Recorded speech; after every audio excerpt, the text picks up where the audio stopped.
When it comes to credit and finance, wake up and win with Monique Macklin.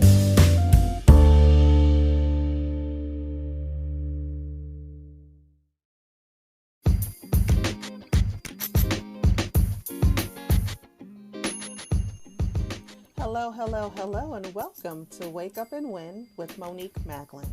Today, we're going to be speaking about, is starting a new business right for you? And I want to introduce my guest this evening, the prophetic financier, Mr. Al Mills. And we are going to have a discussion on exactly that. Are you choosing the right business or moving in the right direction to start a business? So, hey, Al, how are you? Hey, Lady Monique, how are you? Thank you for inviting me on to your podcast. I'm quite excited. Wonderful. So let's give people a little bit about your background so they can know exactly who you are. Oh, well, thank you. Well, actually, I've been in the finance and merger and acquisition space for well over 27 years. I'm a founder of many companies, ranging anywhere from real estate to purchasing businesses and the like, and mentorship. And so I'm really excited about sharing with individuals how they can enhance themselves with what we call socioeconomic mobility. Mm-hmm. And so that's going to help people start to choose the right vehicles and right actions that will enhance their lives socially and financially. Because right now, so many people are following a plan that is destined for failure. Right. That's why so many Americans are retiring below the financial poverty level, because they've invested or participated in opportunities that truly didn't support their agenda. And so it didn't serve them well. So that's why we're in this conversation tonight, because in our program called Economics, we have programs that help people know the difference between buying a business, starting a business, and the like. And so, this topic tonight is starting a business right for you is a great topic or segue into that. So I'm excited. Okay, well, I'm excited to have you here. And again, I want to thank you so much for joining. So I guess I wanted to just jump right in on this topic, because I speak to people all day long, and their number one thing is, I need to get funding to start a business. And in many conversations with you, you're like, well, what is that going to do for them? Do they know what they're going to do with the money? So, what should a person know prior to making that decision to jump and say, I want to do a business or start a business? Well, here's the great thing about that. That has been some of the miseducation in the business space. When you look at starting a business versus potentially buying an existing business, there's a multitude of leverage and difference. For example, to buy a business versus starting a business is less risk. That's the number one thing, is less risk. Right. Number two, you have a lot more financing options. Number three, you can initially purchase a business that already has brand recognition. It comes with instant customers, already in sales, instant profits. I can continue on all in the a system. instances in a system. Right. So you need to start a business. You have to have a process and a system, and so many people don't have that. So there's several things that you really need to do before you even begin to do that. That makes sense. So, I mean, most people, when they're starting a business, how much should they expect to have to invest in a business? I know it depends on what type of business, but most people don't have even enough working capital to start a business, let alone to grow it, right? That is true. According to the SBA, the Small Business Administration, the average startup funding, 33% of startups have less than $10,000. Oh, wow. 29% have between $10,000, $49,999. Then 26% has between $50,000 and $250,000, and only 12% has $250,000 or more. So if you really look at the average startup, they have less than $10,000 really to get started. That's the bulk of the startup individuals. And really, to see yourself really do well, I would say you need to be in the 29th percentile, Okay. which is where between 20K and 50K would probably be the more sufficient way to start. But even with that, there's a 90% failure rate for startup companies. That sucks. That's horrible. Nice. So within the first year, what is that statistic about of Generally, fail about 10% of companies will fail in year one, in year one? and then 70% will fail from years 2 to 5. 70%. Yep. And there's a reason for that. What Mm-hmm. most folks don't know the true reason why that happens. Most of the time, the number one reason, the largest percentage, which is 42%, Mm-hmm. they have no market demand. They choose a business based on what their passion is and what they think is what the population wants. So they don't test the market before they jump into the market, pretty That much. is correct. They're looking at a niche that's either yesterday's niche Mm-hmm. or a niche that has no true market demand. So what about in this, what we're in now, in this climate, with a lot of people starting, what is that, what they call, I guess, gig economy, with the Toro businesses and what is that, the other one? Airbnb and stuff like that. Airbnb, yeah, So the shared is that economy, market they getting call too it. saturated, or? Well, that's a great question. It could be saturated if you don't do your market research. For Okay. example, let's look at Toro. Mm-hmm. Toro is a great car sharing platform. Again, we're not promoting Toro. We're not a part of. We don't have any shares or anything in that. But just for the instance, depending if you live in Miami or Los Angeles, it may be feasible for you to get involved in the car sharing business with luxury vehicles. Whereas if you're in New York City or rural area, you won't have the same desire or demand for people to rent Mm-hmm. or share your exotic luxury cars, That's true. as opposed to an ordinary car like a Honda Accord or a Civic or Toyota Corolla or something like that. It all comes back down to market segmentation. You have to be able to know what the need is and fill it. And that requires, even with a Toro business, it does require work. Absolutely. Well, that's actually wouldn't be deemed a business. I actually would call that, in my opinion, a side hustle, Right. because you have to be able to deliver the cars to your clients. It's a very active income, not Okay. necessarily a It's passive not a income. passive income. Right. Okay. A true business, if it's built right, will negatively remove you from it, but still afford you the luxury of substantial passive income and wealth accumulation.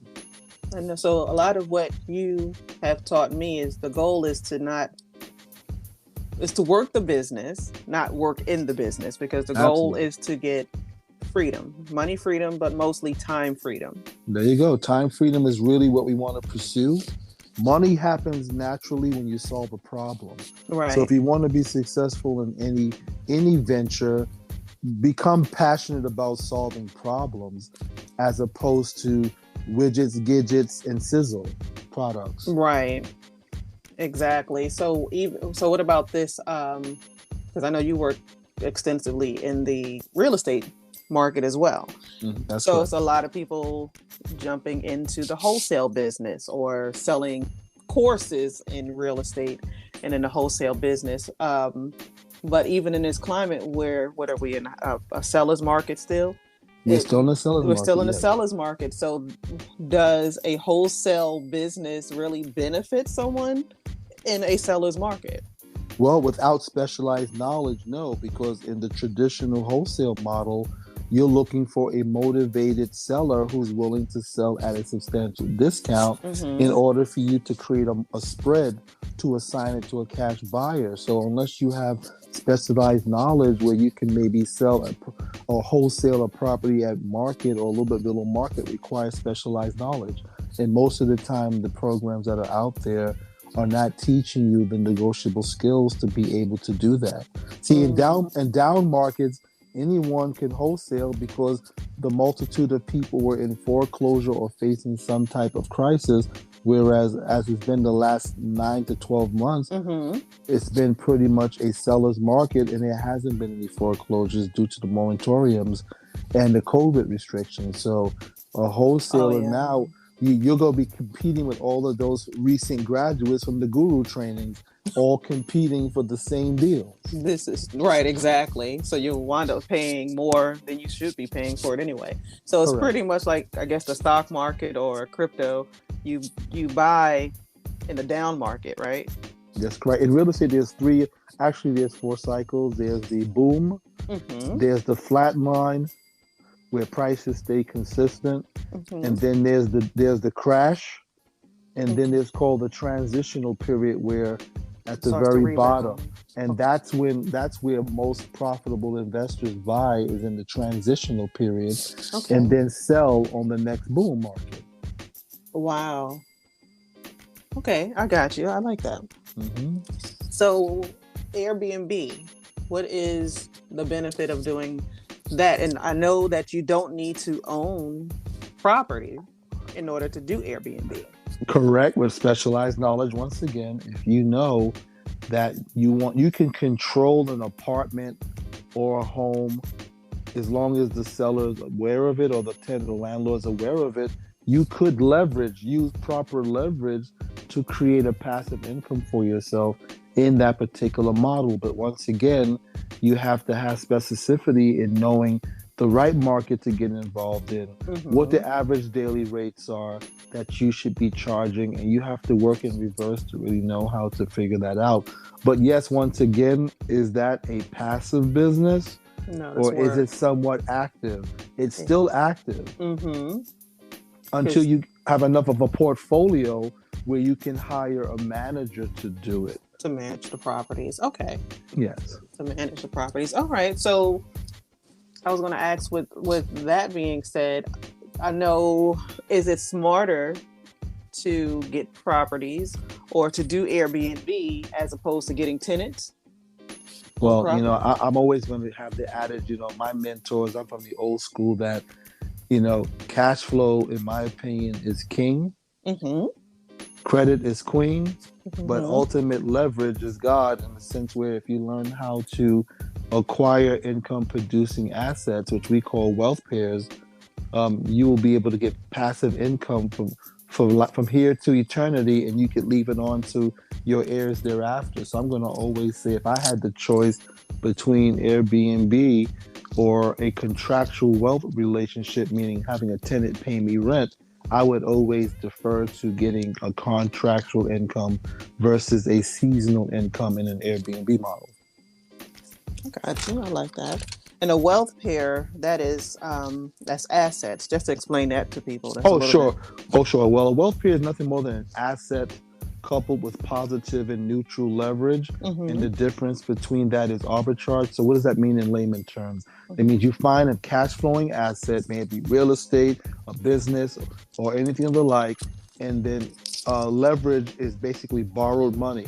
So, the income coming from an asset should be greater than the cost of money, Okay. and the difference between that cost of money and the cash flow from the asset is your profit, which we call arbitrage as a private banker.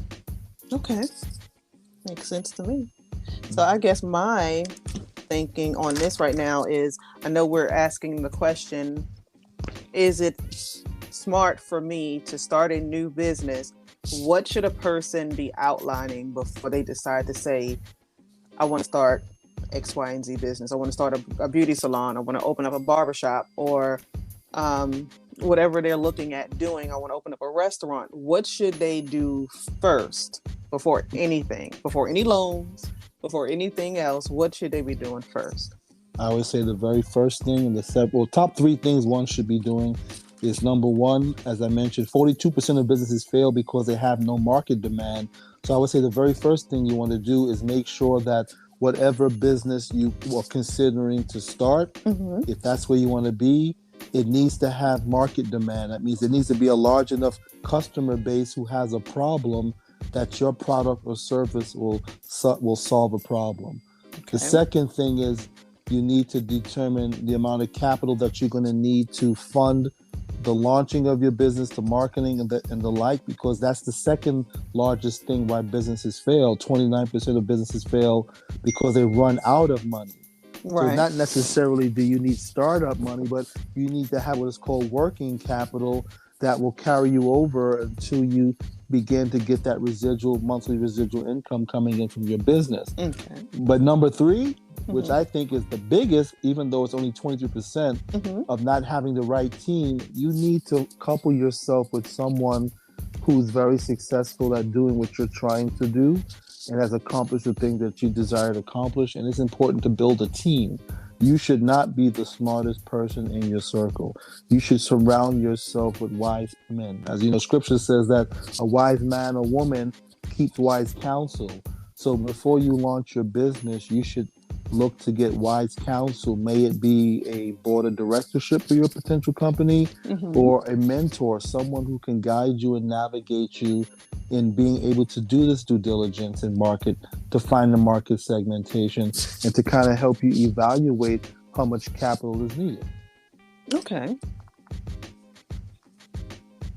And then once you have determined all of that, well, when it comes to funding, because most people will say, what if I don't have the capital, but I have the credit to go ahead and at least get funded? What is the smart route to take when it comes to that? I always say work with the credit lady, but apart from that, I would say that you definitively need to link up with or have on your team a financial consultant who can navigate the loan processes and get access to secured and unsecured funding for your business. I would recommend. Okay. Sounds good.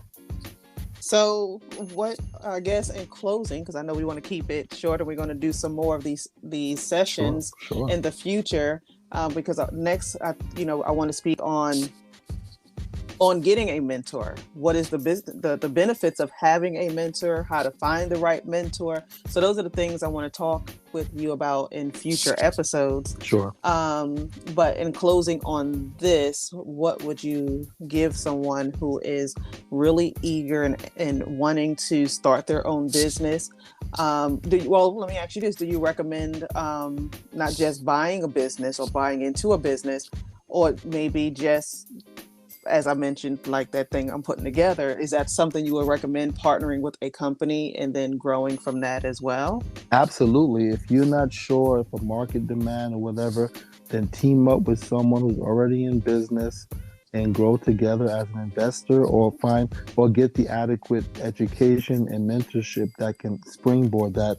Because segue into the next conversation about mentorship, a mentor is not a consultant nor a coach. There's major differences between that. Okay. A mentor is one who's going to take a lifelong journey with you.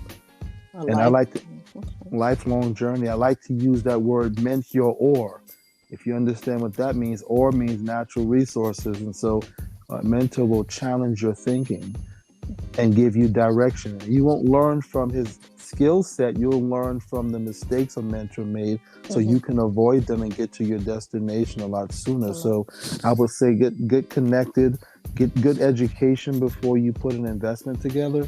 To invest into any business or startup. Get the proper education and relationship capital. Okay.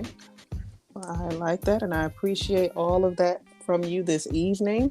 Again, Mr. Mills, I want to thank you for just taking the time to impart your wisdom on this particular subject. And we're going to come back next week if you have time and just we're going to speak on mentorship next week, because you are the best mentor I've ever had. And I want other people to be enlightened by your wisdom as well. So again, I thank you for taking the time with me this evening. Always my pleasure. Thank you. And we'll go ahead and close out, and we'll talk with you next week. Awesome. Thank you very much for having me. Thank you. Bye-bye. Bye-bye.